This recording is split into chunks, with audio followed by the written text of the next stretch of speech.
அறிக்கையாக திகழ்ந்த வசீலாவினுடைய ஆசிரியர்களும் தற்பொழுது இலங்கையில் நடந்து வரக்கூடிய புஸ்ரா நற்செய்தி மாத இதழினுடைய ஆசிரியராகி இருக்கக்கூடிய 4ஆம் தெருவில் அமைந்துள்ள சூஃபி மன்சிலினுடைய ஹலீஃபாவாக இருக்கக்கூடிய மௌலானா மௌலவி ஃபாசில் ஏஎல் பஹ்ருத்தீன் ஷர்கி பரேலி ஹசரத் அவர்களை உங்களின் சார்பாக சிறப்புரை ஆற்றுமாறு கேட்டுக்கொள்கிறேன்.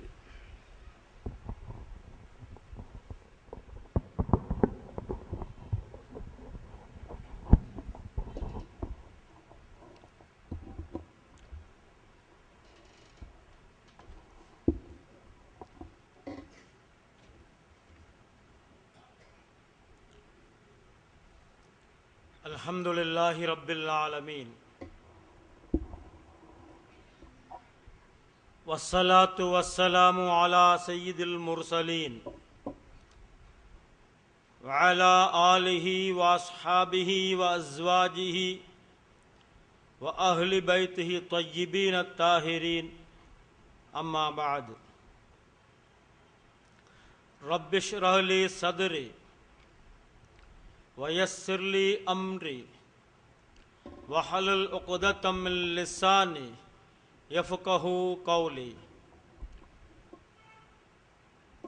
اللهم صل صلاة كاملة وسلم سلاما تاما على سيدنا محمد صلى الله عليه وسلم الذي تنحل به العقد وتنفرج به الكرب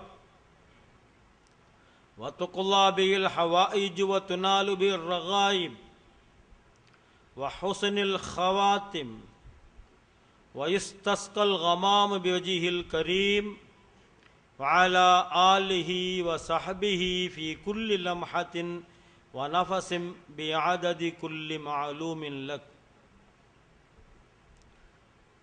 أعوذ بالله من الشيطان الرجيم.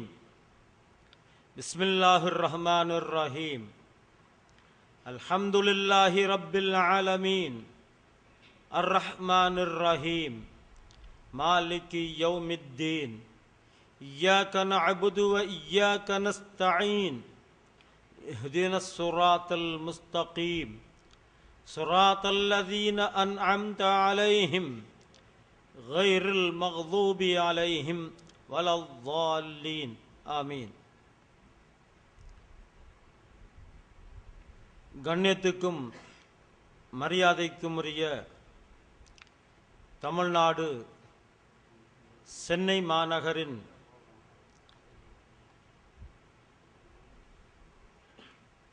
முக்கியமான முஸ்லிம்கள் வாழுகின்ற ஒரு பகுதியாகிய தண்டையார்பேட்டை நேதாஜி நகர் ஜும்மா பள்ளிவாசலின் நம்பிக்கையாளர் சபை தலைவர் அவர்களே, இப்பள்ளிவாசலின் பிரதம ஹத்தீபுகளான கண்ணியத்துக்குரிய உலமாக்களே, இங்கு சமூகம் கொடுத்திருக்கின்ற கண்ணியத்துக்குரிய உலமாக்களே, தரிகாக்களின் சகோதரர்களே மற்றும் ஏனைய சகோதரர்களே, வெளியிலிருந்து கேட்டுக்கொண்டிருக்கின்ற தாய்மார்களே, சகோதரிகளே, அஸ்ஸலாமு அலைக்கும் வரஹ்மத்துல்லாஹி வபரகாத்து.